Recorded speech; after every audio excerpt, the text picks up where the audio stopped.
steamboat captain's license, and then his two brothers were helped with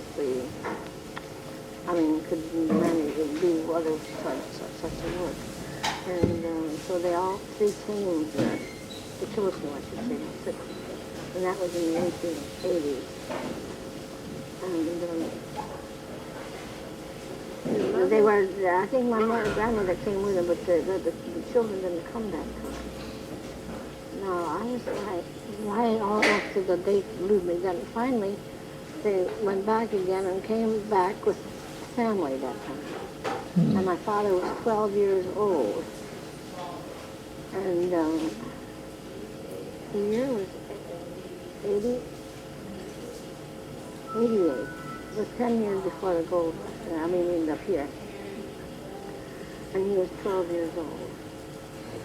And so, and when he came to Kettleson, why there was an Indian school, some Russian kids there too. And so he went to school with them, went hunting with them, he, being the captain's son, why they thought a lot of him, made us a lot of him, and he could speak Russian and Tlingit and, like, and everything.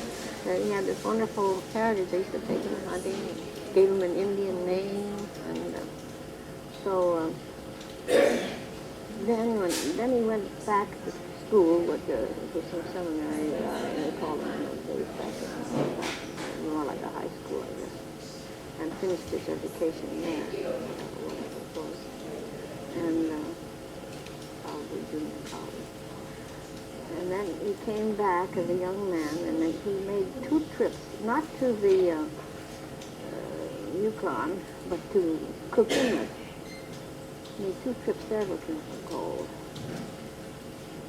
but he never found any. And then when he came back, he was going to Sitka. All this time he had to come to Sitka. They used to have this little sailing boat there. I got you in a t-shirt. And he... that's when I met my mother here in Sitka. Well, they were married in 1899. And because my sister was born in the year Is that her? in 1900. Your mother grew up Here, Sitka, but that's when my father met her here, of course. And she went to Kettleson then to marry. What was your mother's background? Well, the way this is what she told me. That's so funny. There was no, and all I know is her mother's name was Catherine Uksasoff.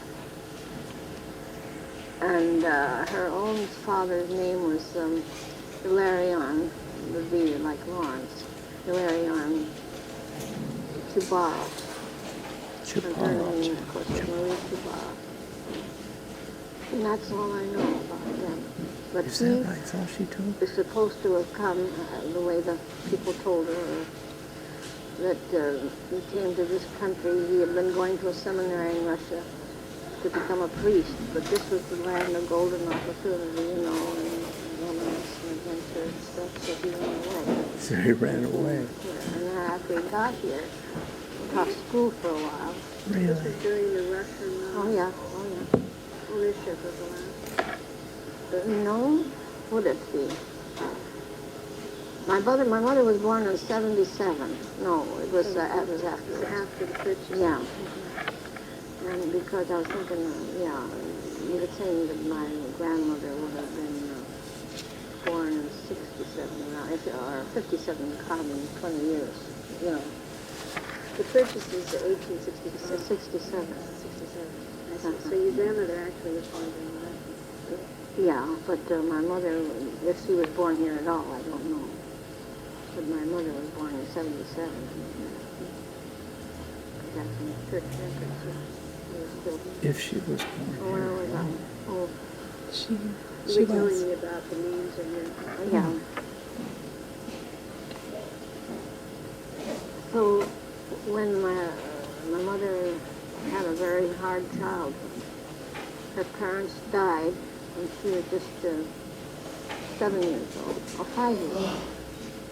But she had a younger brother who was just a baby. She must have been about 5 and 6. Because she knew who she was. And she wouldn't, the period of time between she was 5 and 7, she'd had 7 foster homes. And she was a very difficult child of her. She knew what she wanted. And This was a time of the military occupation? yes, when the poor Russian people were, as I told you, they were third-class citizens, I guess. They had could not own land, and they had no legal, they couldn't, there was no government here, except for the Navy. And they had no recourse to justice. And then there was the army that was here, the very degenerate, I guess, group of men. Was there property confiscated? So they were probably tough on the women. They had nothing. The army that was there. I know they were. And I don't know how they existed. Why do you think they would have stayed under these conditions? Well, because they had no place to go. They had no connection back in Russia. And they had nothing to go back to. Story, anyway. Well, she And your mother is an orphan. was being an orphan. It was worse for her, you see. She didn't know anything. But finally, people named Marianoff took care of, ended up with her. And Mrs. Marianoff was very superstitious and, She was religious tough way. looking. I can tell you one story. My mother, the first phonograph that came to town, graphic, whatever they call it. Anyway, they had earphones on it, and for 10 cents you could listen to a record with it. And my mother, I guess she sawed some wood for somebody. She was about 7 or 8, and she listened to this Annie Rooney. And she was so thrilled. When the old lady, the old old lady found out, she took her to a church to have the devil cast from her ears, because that was the devil's work. The music coming through the ears? Yeah, the first Edison record. I know that was a story she used to tell me.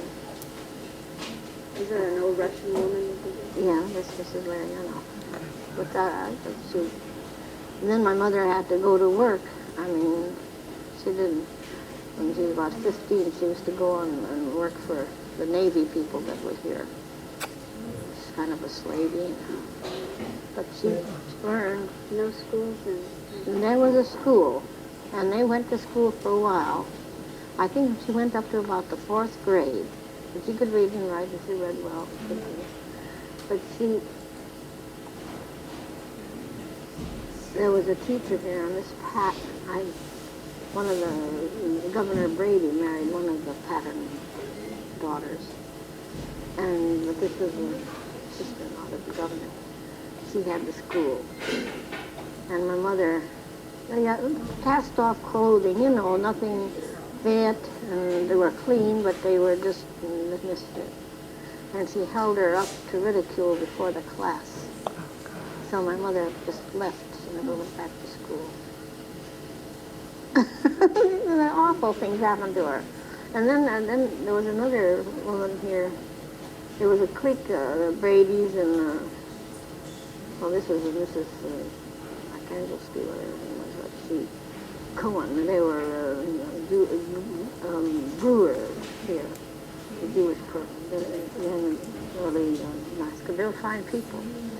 But this one woman, Pauline, one of the daughters, became postmistress. Got the jobs and she was old enough anyway. She was older. She married a very young man. Arkangelski. Well, anyway, my mother, she was so thrilled. She had an extra quarter or something, and here was a coupon. I think it was for face powder or something. You could send to the... And when it came, this woman wouldn't give it to her, the postmistress. People ran other people's lives. You know, I don't know where they got the idea that they were all God, she had gods. I don't think that was clear before, of why they were mistreating him out there. It's Yeah. because she was Russian. Yeah, I suppose. Well, anyway, I'll go. Where do we go from there? Well, they never go to Kettleson and get married. And my dad, in order to marry her, and there was a Greek church there, and he had to join the church. And so he packed his own water for his baptism. He always used to laugh about that. He was never, he was a free thinker. I guess that's how the girl said it. But anyway, then the bottom fell out of Kettleson. I mean, because the old sailing boats could stop off at Peru and dig up the nitrates, the bird droppings, Wow. and just fill the boat with them, and you didn't have to use any